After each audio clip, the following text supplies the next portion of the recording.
السلام علیکم ورحمۃ اللہ وبرکاتہ۔ کیسے ناظرین سامعین، امید ہے کہ آپ خیریت و عافیت سے ہوں گے۔ ایک مرتبہ پھر ہم سنڈے کمنٹ باکس، جس میں آپ کے سوالات اور ہماری طرف سے دیے جانے والے تسلی بخش جوابات آپ سماعت فرماتے ہیں، پھر ایک مرتبہ ہم سنڈے کمنٹ باکس نمبر 49 میں آپ کے روبرو ہیں، اور اس ایپیسوڈ کا سب سے پہلا سوال ہے عارف خان۔ یہ کہہ رہے ہیں کہ مفتی صاحب، اپنے چھوٹے بچے کو بیٹا کہہ کر پکارنا یا چھوٹی بچی کو بیٹی کہہ کر پکارنا کیسا ہے؟ تو اس کا جواب سننے کے لیے سمجھیے گا، شریعت میں اپنے بیٹے کے علاوہ یا اپنی بیٹی کے علاوہ کسی کو اپنی طرف منسوب کر کے بیٹا کہنا یا بیٹی کہنا منع ہے۔ البتہ اگر آپ نے کسی چھوٹے کو از راہ شفقت اور محبت کے طور پر بیٹا کہا جائے تو اس میں کوئی قباحت، کوئی برائی اور کوئی گناہ نہیں ہے، بلکہ بہت ساری احادیث میں پیارے آقا حضرت محمد صلی اللہ علیہ وسلم نے حضرت انس اور دیگر صحابہ، مثلا حضرت عمرو اور حضرت عمر ابن ابی سلمہ رضی اللہ تعالی عنہما کو یا بنیا، اے میرے بیٹے کہہ کر پکارنا احادیث سے ثابت ہے، یعنی یا بنیا، اے میرے بیٹے۔ تو پتہ چلا یہ کہ عذرائے شفقت اور محبت کسی چھوٹے بچے کو بیٹا کہنا یا بیٹی کہنا یہ جائز ہے، درست ہے، لیکن کسی اور کے بچے کو یا کسی اور کی بچی کو اپنی طرف منسوب کر کے کہنا یہ میرا بیٹا ہے یا میری بیٹی ہے، اس کے لیے شریعت میں ممانعت ہے۔ یہ رحمان صاحب ہیں، یہ کہہ رہے ہیں کہ مفتی صاحب، اذان اور تکبیر میں جب مؤذن اذان کہتا ہے یا مکبر تکبیر کہتا ہے تو لوگوں کو دیکھا گیا ہے کہ جو ہی مؤذن اشہد ان محمد رسول اللہ کہتا ہے تو تمام لوگ درود شریف پڑھنا شروع کر دیتے ہیں، یعنی صلی اللہ علیہ وسلم۔ تو کیا یہ سنت طریقہ ہے، یا اشہد ان محمد رسول اللہ کے جواب میں صرف اشہد ان محمد رسول اللہ کہنا چاہیے یا درود پڑھنا چاہیے؟ تو اس سلسلے میں جواب سنیے گا کہ حدیث شریف میں نبی اکرم صلی اللہ علیہ وسلم نے یہ فرمایا ہے کہ جب تم مؤذن کو اذان دیتے ہوئے سنو تو جواب میں وہی کلمات کہو جو مؤذن کہہ رہا ہے، صرف حی علتین یعنی حی علی الصلاۃ اور حی علی الفلاح کے جواب میں حوقلہ یعنی لا حول ولا قوت الا باللہ کہو، جس سے بالکل کلیئر ہو جاتی ہے یہ بات کہ اشہد ان محمد رسول اللہ کے جواب میں درود شریف پڑھنا مسنون عمل نہیں ہے، سنت نہیں ہے، بلکہ صرف اسی کلمے کو دہرانا، یعنی اشہد ان محمد رسول اللہ کے سن کر اسی اشہد ان محمد رسول اللہ کو دہرانا سنت ہے۔ ہاں، اگر اذان ختم ہو جائے تو اذان کے ختم کے بعد درود شریف پڑھنا اور پھر ختم اذان کی دعا کا پڑھنا اور پھر اس میں اللہ تعالیٰ سے وسیلے سے دعا مانگنا احادیث کی بے شمار کتابوں سے ثابت ہے، اور یہی مسنون طریقہ ہے، اور آپ صلی اللہ علیہ وسلم کا نام مبارک سننے پر درود شریف پڑھنے کا جو حکم ہے وہ اس سے پورا ہو جائے گا، یعنی اذان کے بعد درود شریف پڑھا جائے اور پھر اس کے بعد اذان کے بعد کی دعا پڑھی جائے، تو انشاءاللہ العزیز اللہ کے رسول کے نام کے سننے پر جو درود شریف پڑھنے کا شریعت نے حکم دیا ہے اس اوپر عمل ہو جائے گا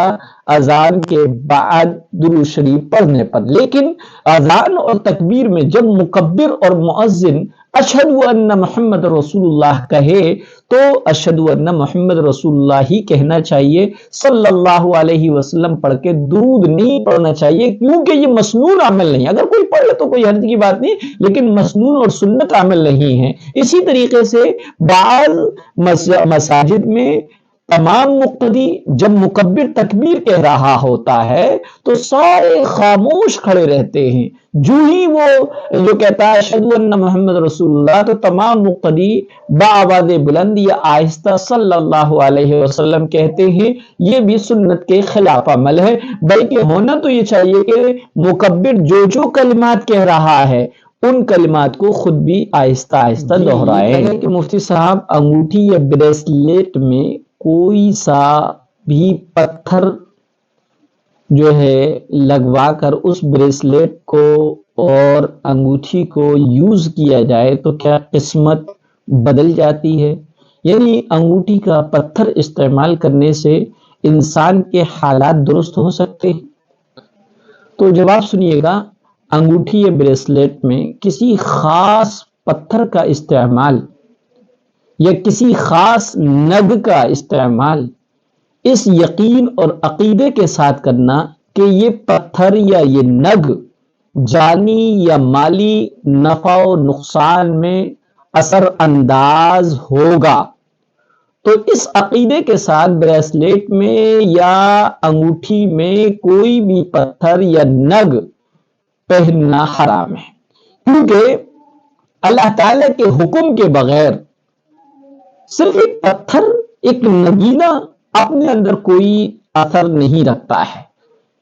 ہاں البتہ یہ کہ مردوں کے لیے 4.5 ماشا تک چاندی کی انگوٹھی پہننے کی شرعاً اجازت ہے، اور اس میں کسی بھی طرح کا پتھر ہو یا کسی بھی طرح کا نگینہ اپنے ذوق اور شوق کے مطابق استعمال کرنا جائز ہے، مگر پتھر کو مؤثر سمجھ کر اس کو بریسلیٹ میں یا انگوٹھی میں لگا کر پہننا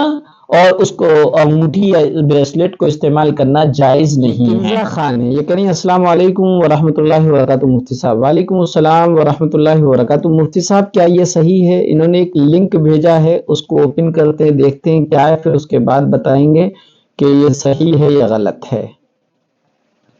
آپ سے مسلمان تو چاہتے ہیں کہ کیا معاملہ ہے، آپ سبھی دوستوں سے ایک بات کہوں گا کہ کچھ نہ کریں بھائیوں کے لیے، لیکن ایک روزہ رکھیں، اور وہ روزہ 18 تاریخ رکھنا ہے۔ پوری دنیا میں انشاءاللہ جب یہ روزہ رکھا جائے گا میں بھی رکھوں گا، آپ بھی رکھیں۔ اگر آپ نہیں رکھ سکتے، آپ اندر ہمت نہیں روزہ رکھنے کی، برا نہ مانیں، لیکن اس ویڈیو کو اپنے سبھی دوستوں تک شیئر کر دیں، اور ان سے بھی کہیں کہ اس ویڈیو کو آگے شیئر کریں، کیا معلوم آپ کا کون سا بھائی کون سا دوست روزہ رکھ لے اور آپ کو بھی اس کا ثواب مل جائے۔ میں آپ سے کہوں جی آپ نے دیکھا اس ویڈیو میں، یقیناً ارض مقدسہ، ارض فلسطین، وہاں پر جو جماعت ہے، جو اسلام کے جیالے ہیں، مجاہدین کے اولاد ہیں، شہیدوں کا خون ہیں، وہ اس وقت جماعت حقہ ہیں، استقامت کے ساتھ وہ قربانیاں دے رہے ہیں، اور ظالم کی آنکھوں میں آنکھیں ڈال کر اپنے ایمانی حمیت اور غیرت کا ثبوت دے رہے ہیں، اور بحیثیت مسلم تمام دنیا کے مسلمانوں کو چاہیے کہ ان کی جہاں تک ہو سکے مدد کریں، تعاون کریں، مالی اعتبار سے، دعاؤں کے اعتبار سے دعا کریں، لیکن ان کے لیے کوئی خاص دن روزہ رکھنا اور پھر یہ سمجھنا اس خاص دن کی تاریخ اور خاص تاریخ میں تمام دنیا کے لوگ روزہ رکھیں پھر اس کے بعد دعا کریں تو دعا اللہ کی بارگاہ میں قبول ہوگی، یہ غلط ہے۔ کیونکہ شرعی طور پر کوئی عبادت اگر وہ فرض نہیں ہے تو اس کو اپنے طور پہ نفلی طور پر رکھا جا سکتا ہے، لیکن اس کی دعوت دینا اور ان سب کو اس بات پر آمادہ کرنا کہ یہ روزہ رکھو پھر اس کے بعد دعا کرو، روزہ ویسے بھی رکھ سکتے ہیں آپ، لیکن اس کے لیے کوئی خاص دن متعین کر لینا اور ساری دنیا کے لوگ اس خاص دن میں روزہ رکھنا، یہ شریعت کی منشا اور مزاج کے خلاف ہے، اس لیے یہ جو ہے ویڈیو صحیح نہیں۔ صادق عباس صاحب یہ کہہ رہے ہیں السلام علیکم مفتی صاحب، بیوی سے ملنے کے بعد اگر بیوی سر نہ دھوئے اور بدن پر پانی ڈالے تو کیا وہ پاک ہو جائے گی یا نہیں؟ دیکھیے گا، جنابت کا غسل فرض ہو جاتا ہے اور سردیاں چل رہی ہیں لہذا گرم پانی وغیرہ سے نہا لیں، اور اسی وقت نہا لیں تو طبیعت جلدی سے آمادہ ہو جاتی ہے، اور اگر اس میں سستی کری اور تو پھر شیطان وسوسے ڈالتا ہے، ٹھنڈک سے ڈراتا ہے، پانی کے ٹھنڈے ہونے کا وسوسہ دلاتا ہے۔ حالانکہ غسل جنابت فرض ہے، اور غسل جنابت میں 3 فرض ہیں۔ ایک تو یہ ہے کہ کلی کی جائے، ناک میں پانی ڈالا جائے، اور سارے بدن پر اس طریقے سے پانی بہایا جائے کہ ایک بال برابر بھی جگہ سوکھی نہ رہنا پائے۔ اگر ایک بال برابر جگہ بھی سوکھی رہ گئی تو غسل نہیں ہوگا۔ بہت ساری خواتین یہ کرتی ہیں اور اس کے لیے عذر یہ پیش کرتی ہیں کہ ہمارے سر میں درد ہو جاتا ہے، اگر ہم سر دھوئیں گے تو ہم بیمار پڑ جائیں گے۔ تو ایسی صورت میں ان خواتین کو یاد رکھنا چاہیے کہ ان کا غسل نہیں ہوگا۔ ہاں البتہ یہ کہ سر کے درد کی شکایت ہے تو ایسی صورت میں گرم پانی یوز کر لیں، لیکن اگر سارے دھڑ کو دھو لیا، سارے بدن کو دھو لیا لیکن سر کو نہیں دھویا تو پاک نہیں ہوں گی۔ جیسے آپ پہلے ناپاک تھیں ویسے ہی اب بھی ناپاک رہیں گی۔ پاک ہونے کے لیے ضروری ہے کہ غسل کرتے وقت بدن کے کسی بھی عضو اور کسی بھی حصے پر بال برابر بھی جگہ سوکھی نہ رہنا پائے، اور یہاں تو پورا سری رہ گیا کھل گیا، وہ پورا سری نہیں دھویا جاتا تو غسل کیسے ہو جائے گا؟ یقیناً غسل نہیں ہوگا اور ناپاک۔ السلام علیکم مفتی صاحب۔ وعلیکم السلام۔ ناپاکی کے حالت میں قبرستان جا سکتے ہیں یا نہیں؟ جی ناپاکی کے حالت میں قبرستان جائز جا سکتا ہے، کیونکہ قبرستان میں جانے کے لیے پاک ہونا شرط نہیں ہے، لیکن ایک مومن کی شان یہ رہی ہے کہ وہ ناپاک رہے۔ مومن کی شان تو یہ ہے کہ وہ جو ہی ناپاک ہوتا ہے فوراً غسل کر لیتا ہے۔ لہذا کبھی ایسا ہو جائے اتفاقیہ طور پر کہ آپ ناپاک ہیں اور آپ کو کسی وجہ سے قبرستان جانا پڑ رہا ہے تو آپ ناپاکی کی حالت میں قبرستان جا سکتے ہیں۔ یہ فرید بہن ہے، یہ کہہ رہی ہیں السلام علیکم ورحمۃ اللہ وبرکاتہ۔ وعلیکم السلام ورحمۃ اللہ وبرکاتہ۔ حضور صلی اللہ علیہ وسلم نے ارشاد فرمایا جو شخص ہم پر ہتھیار اٹھائے وہ ہم میں سے نہیں۔ یہ حدیث سمجھا دیں۔ ایک مسلمان دوسرے مسلمان کو ہتھیار دکھائے یا اس پر اس کے قتل کا ارادہ فرمائے تو اللہ کے رسول صلی اللہ علیہ وسلم نے فرمایا اس کا تعلق ہم میں سے نہیں۔ یعنی ایک مسلمان کو دوسرا مسلمان ہتھیار اس کی طرف تانے یا دکھائے یا ماننے کا ارادہ کرے، چاہے وہ یقیناً یا مذاق ہی میں، تو یہ بڑا گناہ ہے۔ اس لیے اللہ کے رسول نے اس گناہ کی قباحت کو بیان کرنے کے لیے فرمایا جو مسلمان دوسرے مسلمان کو ہتھیار دکھائے یا اس کی طرف اٹھائے اس کا تعلق ہم میں سے نہیں ہے۔ دوسرا سوال ہے السلام علیکم ورحمۃ اللہ وبرکاتہ۔ وعلیکم السلام ورحمۃ اللہ وبرکاتہ۔ مفتی صاحب اگر کسی ایگزام میں ایسا ہو کہ ایگزام لینے والے کو یہ کوئی فرق نہیں پڑتا کہ اسٹوڈنٹس کیسے لکھ رہا ہے، بس اسے کاپی ملنے سے مطلب ہے، تو ایسی صورت میں کیا کوئی اسٹوڈنٹ دیکھ کر لکھ سکتا ہے حالانکہ ٹیچر کے سامنے ہی ایسا لکھا جا رہا ہے، ان کو کوئی فرق نہیں پڑ رہا ہے، تو ایسے اسٹوڈنٹ کے لیے کیا کرنا جائز ہوگا؟ اس کا جواب دے دیں۔ دیکھیے گا جس طریقے سے ایگزام میں امتحان ہال میں اسٹوڈنٹس کا نقل کرنا گناہ ہے، اسی طرح ٹیچر کا نقل کروانا گناہ ہے۔ لہذا یہ بددیانتی کی بات ہے کہ بچوں کے صلاحیتیں ختم ہو جائیں گی۔ اس طرح سے اگر کوئی ٹیچر کر بھی رہا ہے تو اس کو بچوں کو پھر بھی یہ اجازت نہیں ہے کہ وہ نقل کریں، بلکہ اپنی صلاحیت پر جو اپنی تیاری ہے اس پر کوشچن کے آنسر لکھیں، نہ کہ نقل کرنا شروع کر دیں۔ اگر نقل کریں گے تو نقل کرنے والا جس طریقے سے گناہ گار ہے، نقل کرانے والا بھی اسی طریقے سے گناہ گار ہوگا، اور نقل کرنے کی کسی بھی صورت میں اجازت نہیں دی جائے۔ میرا سوال یہ ہے کہ نماز کے دوران بچے کو گود میں لے کر اشارے سے نماز پڑھ سکتے ہیں کیا اگر کوئی سنبھالنے والا نہ ہو تو سمجھ لیے گا نماز میں بچے کو گود میں اٹھایا جا سکتا ہے، یعنی اس سے نماز فاسد ہوگی یا نہیں۔ اسی طرح بعض اوقات بچے نے جو ہگیس یا پیمپر بھی پہنی ہوئی ہوتی ہے، جبکہ اس طرح کی ایک حدیث میں آیا بھی ہے، حضرت ابو قتادہ رضی اللہ تعالیٰ عنہ سے روایت ہے کہ رسول اللہ صلی اللہ علیہ وسلم نماز پڑھ رہے تھے اور نماز کی حالت میں اپنی نواسی حضرت امامہ رضی اللہ تعالی عنہا کو اٹھائے ہوئے تھے۔ جب آپ سجدے میں گئے تو انہیں اتار دیا اور جب کھڑے ہوئے تو انہیں اٹھا لیا۔ تو اس طرح کی جو ہے سوال میں دو چیزوں کے متعلق پوچھا گیا ہے، ایک تو یہ ہے کہ دوران نماز بچے کو گود میں اٹھانا، دوسرا پیمپر والے بچے کو اٹھانا۔ دونوں کے جواب آپ تفصیل سے سنیے گا۔ پہلا تو یہ سمجھ لیجئے گا کہ نماز کے اندر کوئی بھی ایسا عمل کرنا جس میں دونوں ہاتھ یوز ہو جاتے ہیں اسے عمل کثیر کہتے ہیں، اور عمل کثیر سے نماز فاسد ہو جاتی ہے۔ اور عمل کثیر وہ ہے کہ دور سے دیکھنے والے کو یہ گمان ہو کہ یہ کام کرنے والا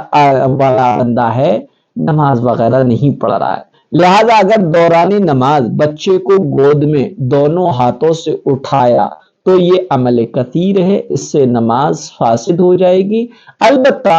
ایک ہاتھ سے بچے کو اٹھانا اور اتارنا یہ عمل کثیر کے بغیر بھی ممکن ہے، اس لیے اس سے نماز میں فساد نہیں آئے گا۔ جہاں تک بات ہے پیارے آقا حضرت محمد صلی اللہ علیہ وسلم کی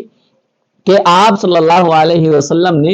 دوران نماز اپنی نواسی حضرت امامہ رضی اللہ تعالی عنہ کو اٹھایا اور بٹھایا، تو اس بارے میں یہ سمجھ لینا چاہیے کہ یہ صرف حضور صلی اللہ علیہ وسلم کی خصوصیت تھی۔ دوسرا یہ کہ یہ واقعہ جو اللہ کے رسول صلی اللہ علیہ وسلم کی حدیث میں پیارے آقا کا جو عمل ہے، یہ عمل اس وقت کا ہے جبکہ عمل کثیر کی وجہ سے نماز فاسد نہیں ہوا کرتی تھی۔ بعد میں اللہ کے رسول صلی اللہ علیہ وسلم نے ارشاد فرما دیا کہ اگر کوئی عمل کثیر کرتا ہے تو اس کی نماز فاسد ہو جائے گی، کیونکہ آیت نازل ہو چکی تھی قوموا للہ قانتین۔ اس آیت قرآنیہ کے نزول کے بعد نماز کے اندر عمل کثیر کرنا منع ہو گیا۔ اسی طریقے سے یہ بھی لکھا ہے کہ حضرت محمد صلی اللہ علیہ وسلم کے اس عمل میں حکمت یہ تھی کہ اس وقت عرب معاشرے اور سماج میں اور کلچر میں بیٹیوں سے محبت عام نہیں تھی، بیٹیوں سے نفرت تھی۔ یہی وجہ ہے کہ بیٹیوں کے پیدا ہوتے ہی ان کو زندہ درگور کر دیا جاتا تھا، دفنا دیا جاتا تھا، ان کی چیخوں کو اور ان کی آواز کو منو مٹی کے نیچے دبا دیا جاتا تھا۔ تو حضور اکرم صلی اللہ علیہ وسلم نے اپنے اس عمل سے یہ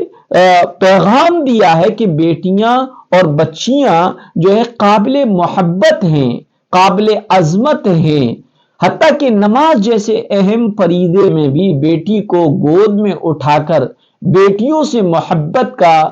انتہائی ثبوت دیا ہے۔ اگر اب یہ سمجھ لیا جائے تو اللہ کے رسول کی خصوصیت تھی یا جو ہے اس وقت کا عمل تھا، جس وقت دونوں ہاتھوں سے نماز میں کوئی عمل کر لیا جائے تو نماز فاسد نہیں ہوتی تھی، یا یہ کہہ لیا جائے کہ اللہ کے رسول کا اپنی بیٹی کو، اپنی نواسی کو دوران نماز اٹھانا اور پھر اتارنا یہ جو ہے ترغیب تھا، اور سماج کو ایک پیغام دینا تھا کہ بیٹیوں سے رحمت اور شفقت کا معاملہ کیا جائے۔ دوسرا مسئلہ، اگر بچہ ہگیز پہنا ہوا ہے، بچے کے پیمپر صاف ہے، تو اس صورت میں نماز فاسد نہیں ہوگی۔ اور اگر بچے کے پیمپر اور ہگیز میں ناپاکی ہو، اس میں گندگی ہو، تو اگر نماز پڑھنے والے نے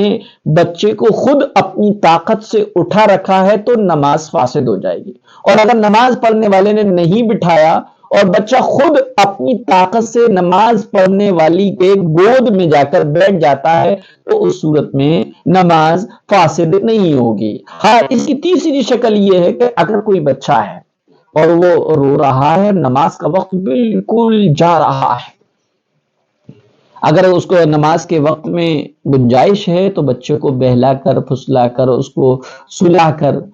پھر نماز پڑھ لیں۔ لیکن اگر نماز کے وقت میں گنجائش نہیں ہے اور بچہ رو رہا ہے، بہلانے والا کوئی نہیں ہے، تو ایسی صورت میں بچے کو پیٹھ سے باندھا جا سکتا ہے۔ وہ اب تو ایسے جو ہے وہ چیزیں آ رہی ہیں جس سے بچے کو خوب اچھی طریقے سے پیک کر لیا جاتا ہے، بچہ پیٹھ پر رہتا ہے۔ تو اس صورت میں اگر بچے کا پیمپر نہیں ہے، پیمپر لگا ہوا ہے تو صاف ہے، وہ یا پیمپر نہیں ہے، وہ ویسی وہ پہنا ہوا ہے اپنا نیچے کا لباس، تو ایسی صورت میں اس بچے کو پیٹھ سے باندھ کر نماز کو پڑھا جا سکتا ہے، نماز ہو جائے گی۔ جی نجمہ شیخ بہنیں یہ کہہ رہی ہیں السلام علیکم مفتی صاحب، کیا انتقال کے بعد 40واں کروانا جائز ہے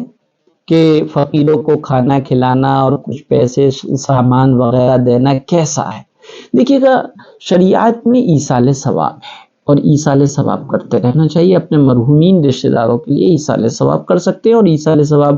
مالی عبادت کا بھی ہے، بدنی عبادت کا بھی ہے، قولی عبادت کا بھی ہے۔ اور کسی بھوکے کو کھانا کھلا دینا، کسی ننگے کو کپڑے پہنا دینا، کسی کے بیمار کو دوا دلا دینا، یہ ساری شکلیں آپ انجام دے کر یہ نیت کر لیں، اے اللہ اس عمل کا جو ثواب مجھے ملا ہے اس ثواب کو میرے مرحوم دادا کو، میری مرحوم دادی کو، والد کو، والدہ کو پہنچا، وہ ثواب پہنچ گیا۔ بس یہی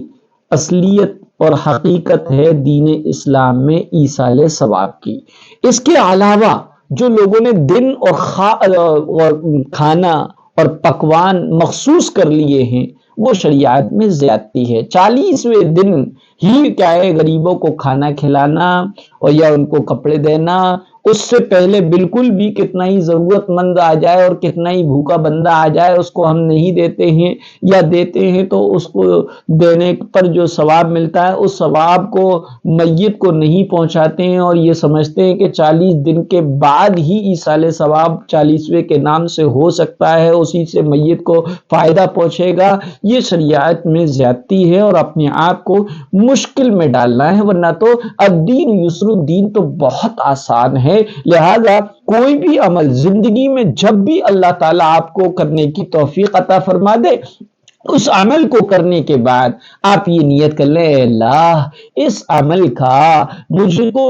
جو ثواب ملا ہے وہ ثواب میرے مرحوم فلاں فلاں فلاں رشتہ دار کو پہنچا، اللہ تعالیٰ اپنے فضل سے آپ کے مرحومین کو وہ ثواب پہنچا دے گا، آپ کے نام اعمال سے بھی ثواب کم نہیں ہوگا۔ اور یہ جو ہے شریعت کی میں کتنی آسانی ہے اور کتنی سہولت ہے، لیکن ہمیں افسوس ہوتا ہے کہ ہم شریعت کی دی گئی سہولتوں کو اور آسانیوں کو لینا ہی نہیں چاہتے۔ ہمارا مزاج بن چکا ہے کہ ہم نے اپنے آپ پر مشکلات کو اور اپنے آپ کو دشواریوں میں دھکیل لیا ہے۔ ہم نے ایسی ایسی شریعت میں قیدیں لگا دی ہیں، ایسی ایسی باتیں پیدا کر دی ہیں جس کی وجہ سے ہمارے لیے اس عمل کا کرنا اس وقت جذبات میں آ کے کر لیتے، لیکن وہ حقیقتاً مشکل ہوتا ہے اور دوسروں کے لیے مشکل ترین بنتا چلا جاتا ہے۔ یہ زینت شیخ بہنیں یہ کہہ رہی ہیں کہ مفتی صاحب میں نے فرض پڑھ لیے تھے، بھابھی کا کال آ گیا، اس کے بعد دوبارہ فرض کی نیت باندھ لی، حالانکہ مجھے سنت پڑھنے تھے، تو نماز ٹھیک ہوئی یا نہیں ہوئی؟ تو دیکھیے ایک وقت میں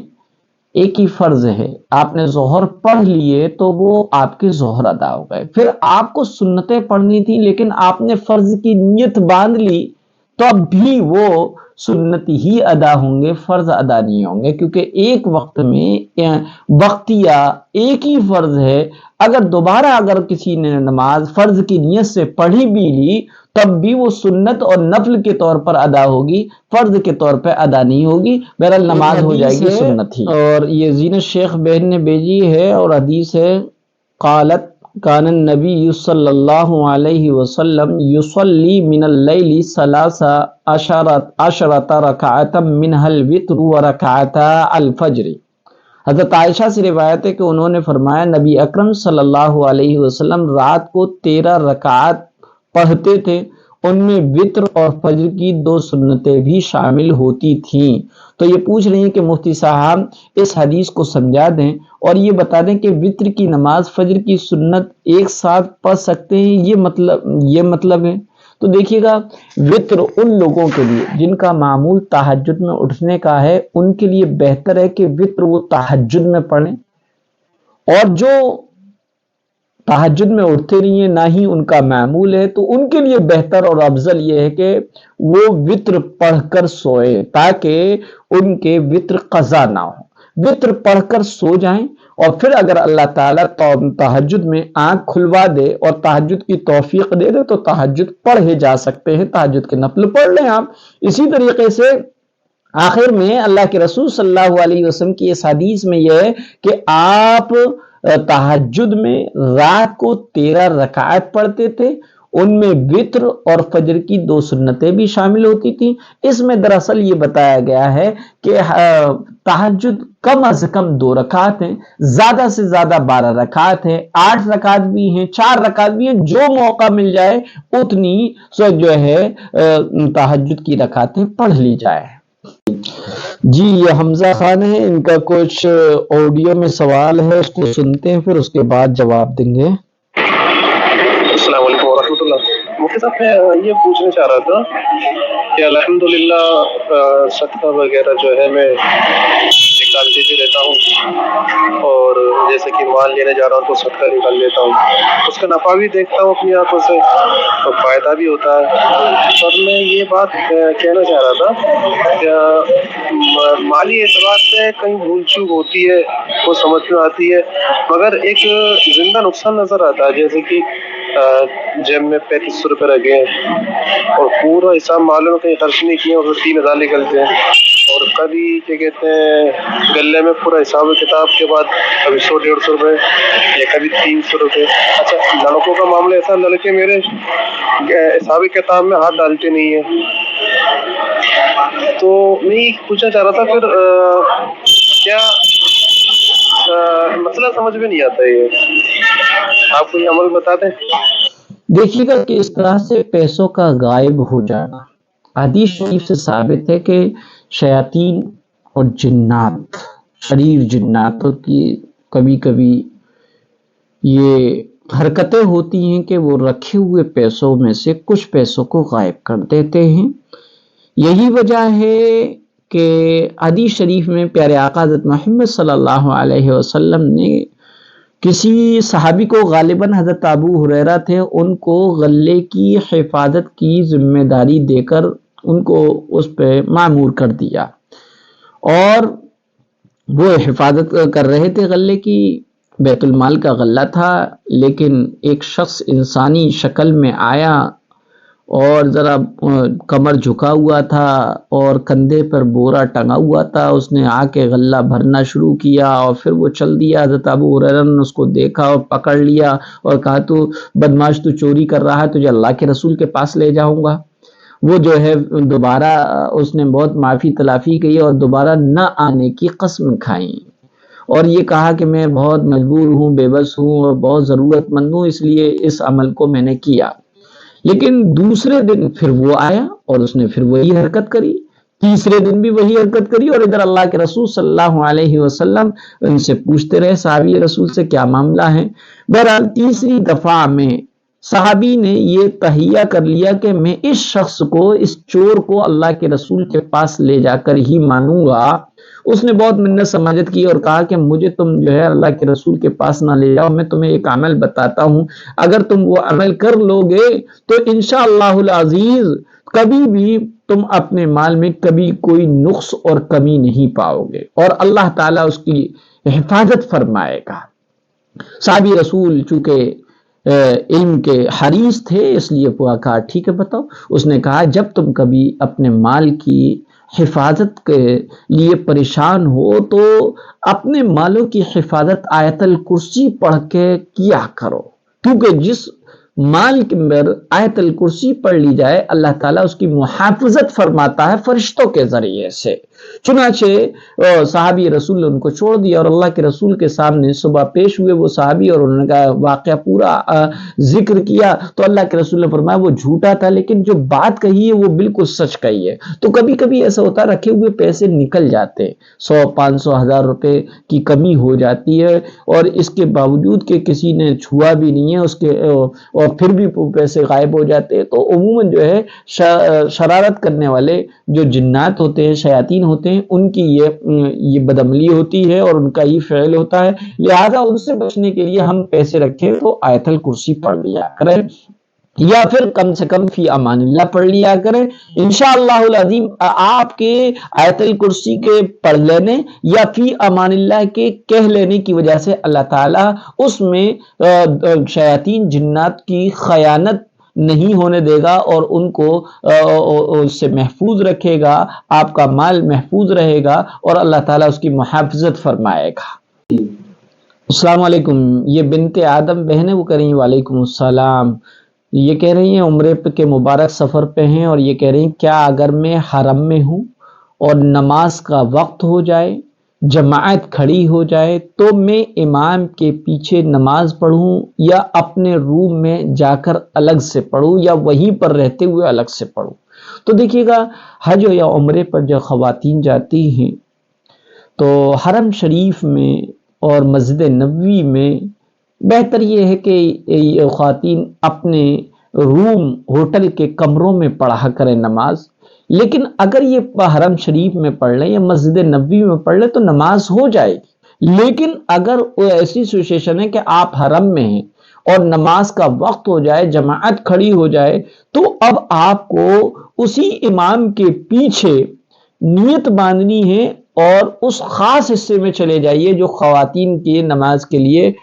مخصوص کر دیا جاتا ہے، وہاں پر جا کر امام کے پیچھے نماز پڑھیں، اپنی الگ سے نماز نہ پڑھیں، کیونکہ حدیث شریف میں آتا ہے جب فرض نماز کا وقت ہو اور فرض نماز کے لیے تکبیر کہی جائے تو اب کوئی نماز نہ پڑھیں اور اسی طریقے سے اپنی علیحدہ نماز نہ پڑھیں، بلکہ کیا ہے اسی امام کے ساتھ اسی امام کی اقتداء میں حرم میں ہی نماز پڑھ سکتے ہیں۔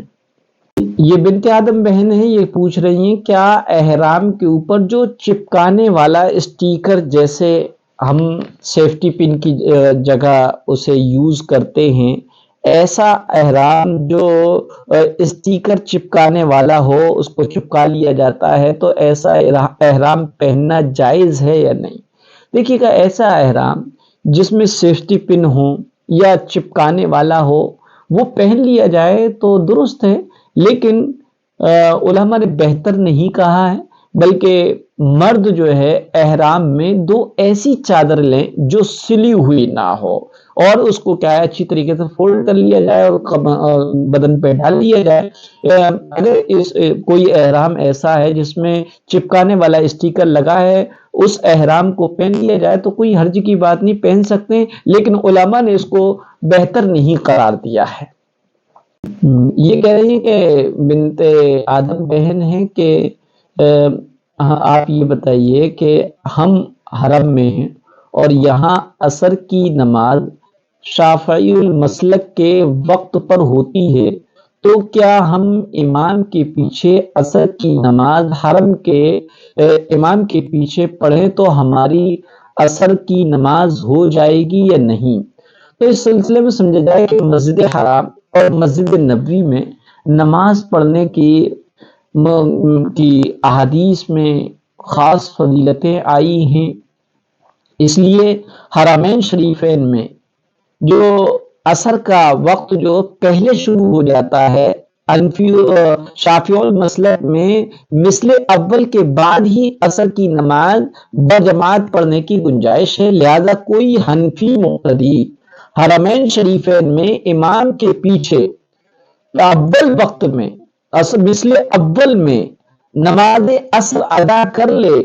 تو اس کی عصر کی نماز درست ہو جائے گی، کیونکہ بعض احناف نے صاحبین کے قول کے مطابق مثل اول کے بعد عصر کی نماز کے وقت ہونے کا اور اس میں عصر کی نماز کے پڑھنے کے جواز کا فتویٰ دیا ہے۔ اگرچہ عمومی حالات اور عمومی مقامات میں جمہور احناف کا مفتہ بھی اور احتیاطی قول یہی ہے کہ اثر کا وقت جو شروع ہوتا ہے وہ مثل ثانی کے بعد ہوتا ہے، اور اثر کا مثل ثانی کے بعد ہی اثر کی نماز پڑھی جاتی ہے اور پڑھی جائے گی، لیکن حرمین شریفین اس جگہ سے مستثنا ہے۔ اگر کوئی حرمین شریفین میں ہے اور امام وہاں کا شافعی المسلک ہوتا ہے اور مثل اول پر ہی وہ اثر کی نماز پڑھانا شروع کر دیتا ہے، اور کوئی حنفی المسلک جو ہے حرمین شریفین میں موجود ہے، تو اس امام کے پیچھے اگر وہ اثر کی نماز پڑھ لیتا ہے تو اس کی اثر کی نماز ادا ہو جائے گی۔ جی یہ وسیم مافات بہنیں یہ کہہ رہی ہیں کہ مفتی صاحب یہ بتائیے سمیع یا عبد السمیع کے معنی کیا ہیں؟ دیکھیے سمیع معنی سننے والا، صفت مشبہ ہے، اللہ تعالیٰ کے صفاتی ناموں میں سے ایک نام ہے السمیع۔ اس نام کو السمیع بھی رکھ سکتے ہیں، عبد السمیع بھی کر کے رکھ سکتے ہیں، اس کے معنی اللہ کا بندہ، سننے والے اللہ کا بندہ نام رکھا جا سکتا ہے۔ یہ وسیم آفات بہنیں یہ کہیں السلام علیکم ورحمۃ اللہ وبرکاتہ۔ وعلیکم السلام ورحمۃ اللہ وبرکاتہ۔ کیا عدت والے گھر میں خوشبو والی چیز سے یعنی فنائل سے دھونا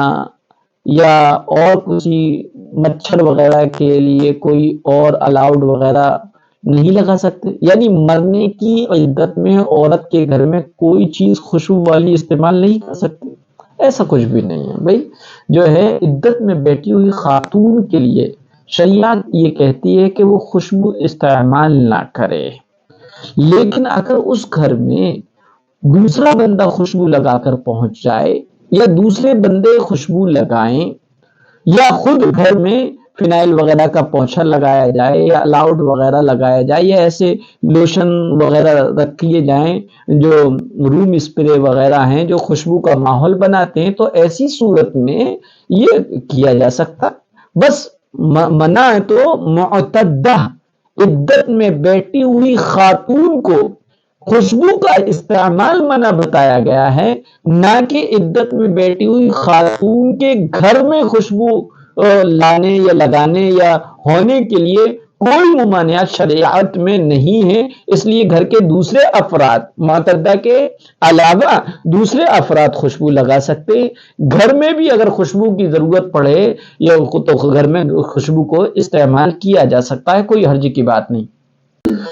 یہ محمد ریاض صاحب ہیں، یہ کہہ رہے ہیں کہ مفتی صاحب السلام علیکم ورحمۃ اللہ وبرکاتہ۔ وعلیکم السلام۔ جی ایک مسئلہ معلوم کرنا ہے، کہیے جیسے کہ بچی نے بولا کہ میرا جب تک نکاح نہیں ہوتا تب تک میں پیر اور جمعرات کا روزہ رکھوں گی، پھر وہ کسی بھی وجہ سے کمزوری کی وجہ سے یا بیماری کی وجہ سے اس روزے کو رکھ نہ پائے تو کیا قضا کرے گی؟ تو اس سلسلے میں سمجھا جائے کہ اگر کوئی بندہ یا بندی روزوں کی منت مان لے تو جب تک روزے رکھنے کی طاقت ہے تب تک منت پوری کرنے کے لیے روزہ ہی رکھنا ضروری ہے۔ البتہ کوئی بیماری کی وجہ سے منت مانے ہوئے روزے رکھنے پر قادر ہی نہ ہو اور آئندہ بھی روزے رکھنے کی قدرت اور طاقت ہونے کی امید بھی نہ ہو تو اسے چاہیے کہ ہر روزے کے بدلے ایک فدیہ دے دے۔ زندگی میں روزوں کے فدیے کے بارے میں یہ حکم ہے، اگر کوئی شخص ایسا بوڑھا ہو گیا ہے کہ روزے کی رکھنے کی طاقت نہیں رہی اور آئندہ بھی روزے رکھنے کی طاقت ہونے کی امید نہیں ہے، یا ایسا بیمار ہوا ہے کہ روزہ رکھنے کی طاقت نہیں رہی اور آئندہ صحت یابی کی بھی امید نہیں ہے، تو ایسی حالت میں زندگی میں روزوں کا فرض روزوں کا فدیہ دینا یا منت کے روزوں کا فدیہ دینا درست ہے۔ ہاں البتہ فدیہ ادا کرنے کے بعد اگر موت سے پہلے روزے رکھنے کی طاقت اور قوت حاصل ہو جائے اور وقت بھی ملے تو ان روزوں کی قضا کرنا ضروری ہوگا اور فدیہ صدقہ نافلہ سے تبدیل ہو جائے گا اور اس کا ثواب جو ہے صدقہ نافلہ کے طور پہ ہوگا۔ ایک روزے کا فدیہ جو ہے ایک صدقۃ الفطر کے برابر یعنی 2.25 کلو گیہوں یا اس کی جو قیمت بنتی ہو وہ ہے۔ تمام روزوں کا فدیہ ایک ہی محتاج کو ایک ساتھ دینا چاہیں تو دیا جا سکتا ہے، فدیہ ادا ہو جائے گا، اور اگر الگ الگ شخص کو دینا چاہیں تو بھی دے سکتے ہیں، دونوں صورتوں میں فدیہ ادا ہو جاتا ہے۔ یہ انہوں نے ایک میسج بھیجا اور کہا کہ مفتی صاحب کیا منت ماننا صحیح ہے؟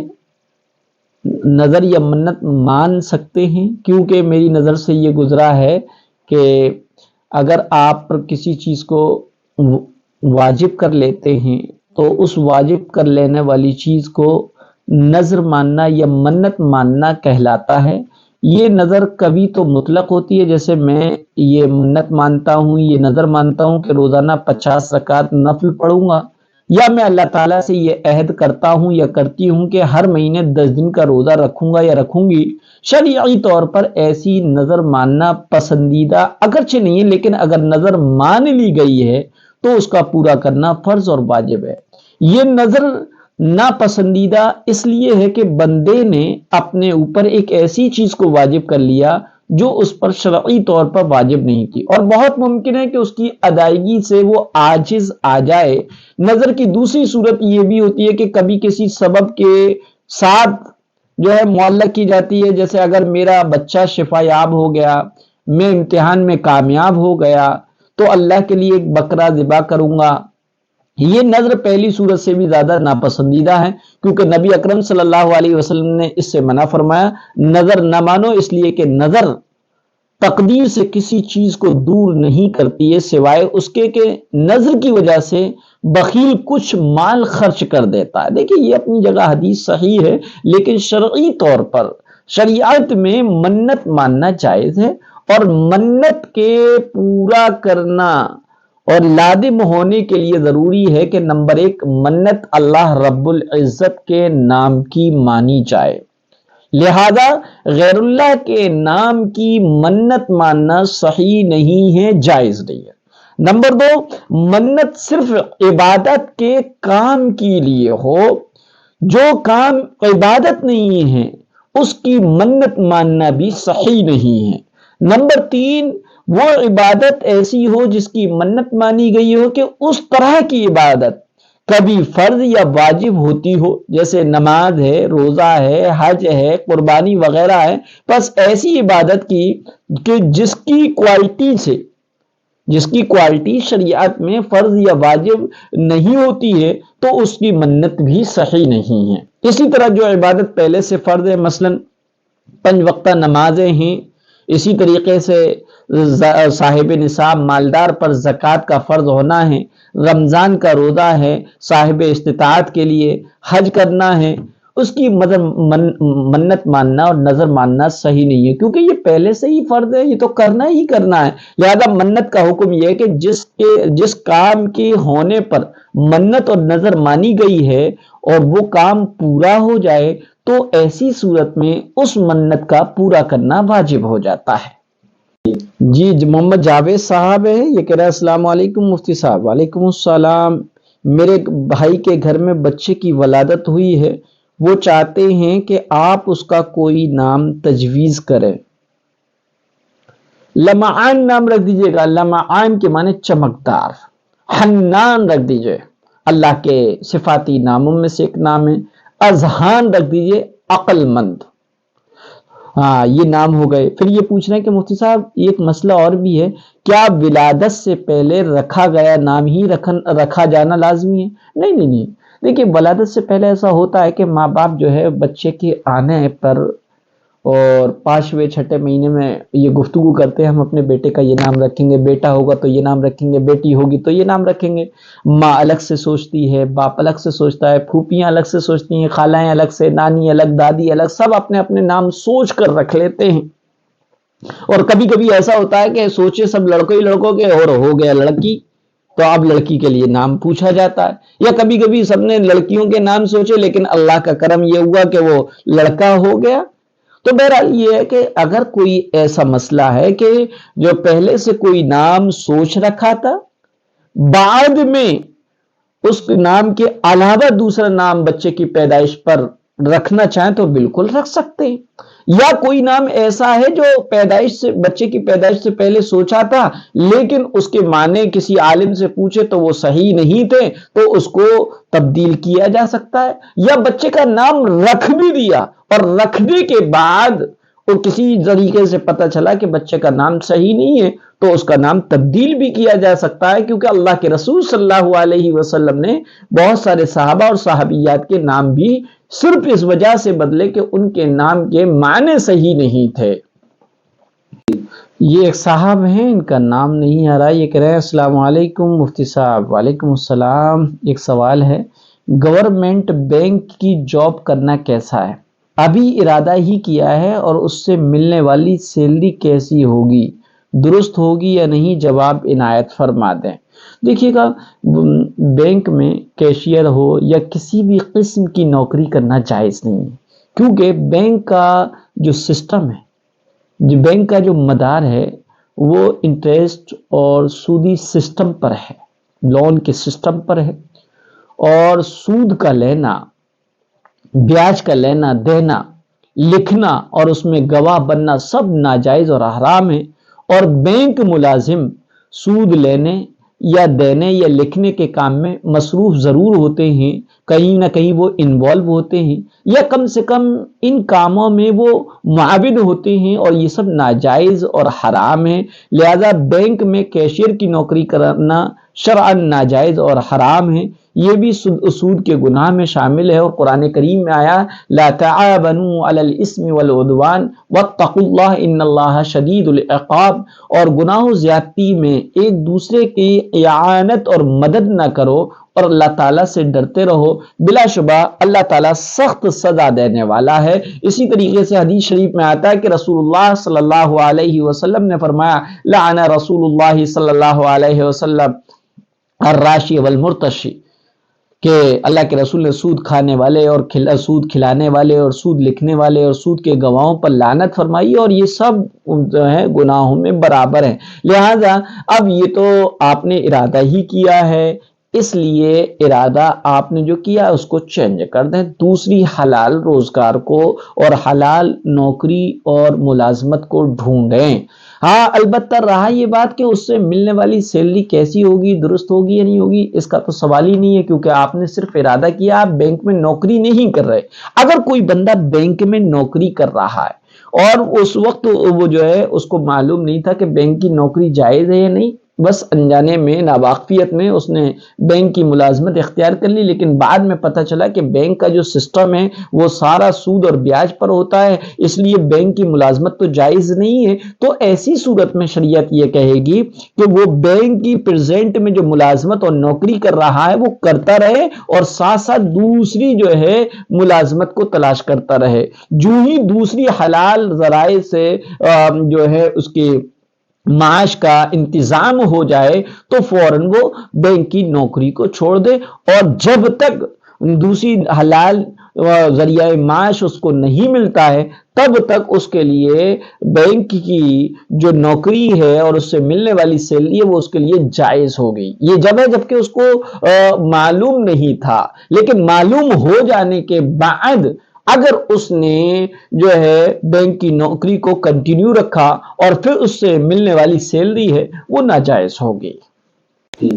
یہ جو ہے پٹیل رضوان ہیں، یہ کہہ رہے ہیں السلام علیکم مفتی صاحب۔ وعلیکم السلام۔ میں رات کو سو جاتا ہوں، سونے کے بعد نیند میں مجھے احتلام ہو جاتا ہے، میری ترنت آنکھیں نہیں کھلتی ہیں، صبح اٹھتا ہوں تب معلوم ہوتا ہے کہ مجھے احتلام ہو گیا ہے، اور رات میں میرا نائٹ ڈریس بگڑتا ہے، اور جو ہے گدا وغیرہ وہ ہے کو بھی معلوم نہیں وہ بگڑتا ہے نہیں، وہ ناپاک ہوتا ہے نہیں ہوتا، تو کیا میں دوسری بار دھوئے بغیر سو سکتا ہوں؟ آپ مجھے بتا دیں۔ دیکھیے کہ احتلام ہو جائے تو ایسی صورت میں آنکھ کھل جائے تو بہتر یہ کہ ہاتھوں کو دھویا جائے،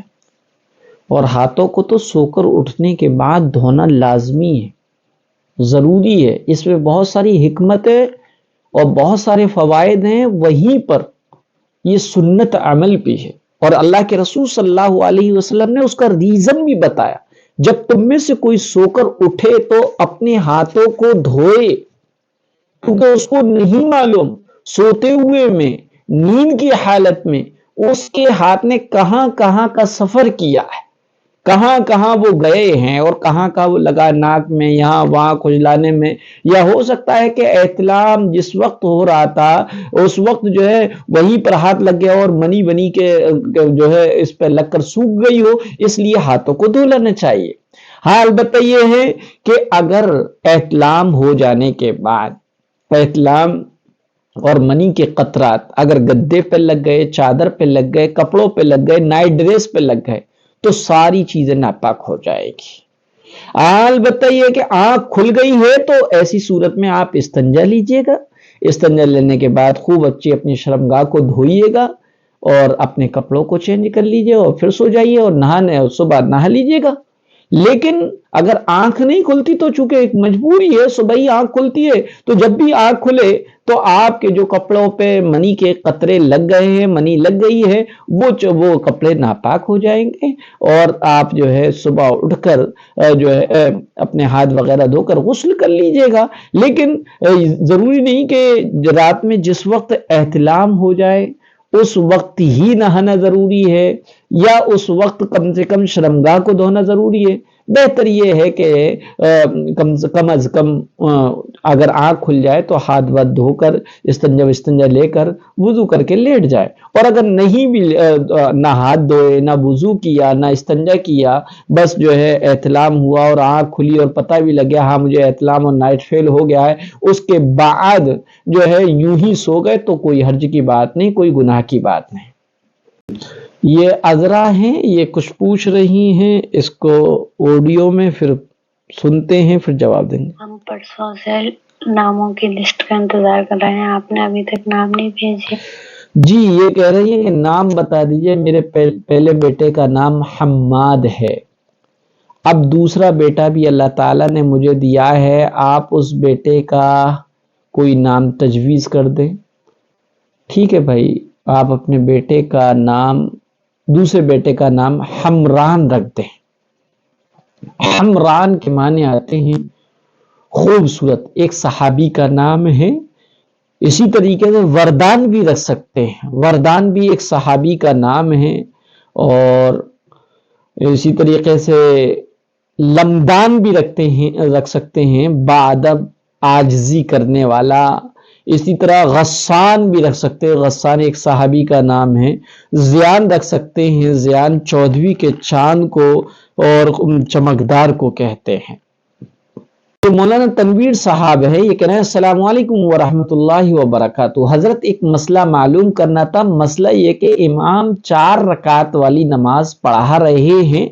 تیسری رکعت پر بیٹھ جاتے ہیں، پیچھے سے مقتدی لقمہ دیتے ہیں، امام صاحب کھڑے ہو جاتے ہیں، چوتھی رکعت کے لیے نماز کو مکمل کرتے ہیں لیکن آخر میں سجدہ سہو نہیں کرتے، کیا ایسا کرنا درست ہے؟ کیا اس طریقے سے نماز ہو جائے گی یا سجدہ سہو لازم آئے گا؟ برائے مہربانی اس مسئلے میں رہنمائی فرمائیں، عین نوازش ہوگی۔ تو دیکھیے گا جو صورت انہوں نے بتائی ہے، اس صورت میں اگر تیسری رکعت میں امام اتنی دیر بیٹھا رہا جتنی دیر میں 3 مرتبہ سبحان اللہ درمیانی رفتار سے، درمیانی اسپیڈ سے سبحان اللہ سبحان اللہ سبحان اللہ کہا جا سکے، تو ایسی صورت میں آخری نماز میں امام کو سجدہ سہو کرنا واجب ہوگا، اور اگر سجدہ سہو نہیں کیا تو جو ہے نماز نہیں ہوگی۔ اور اگر اتنی دیر تیسری رکعت میں دوسرے سجدے کے بعد وہ اتنی دیر نہیں بیٹھا بلکہ بیٹھا ہی تھا کہ لقمہ دے دیا فوراً وہ کھڑا ہو گیا امام، تو ایسی صورت میں سجدہ سہو واجب نہیں ہوگا۔ اگر بیٹھتے ہی مقتدی نے لقمہ امام کو دے دیا، تیسری رکعت میں امام بیٹھا اور امام بیٹھا ہی تھا کہ مقتدیوں نے لقمہ دے دیا اور فوراً امام صاحب کھڑے ہو گئے کہ 3 مرتبہ سبحان اللہ کی مقدار بھی تاخیر نہیں ہوئی تھی، تو سجدہ سہو واجب نہیں ہوا تھا، اس لیے بغیر سجدہ سہو کے لیے نماز درست ہو گئی۔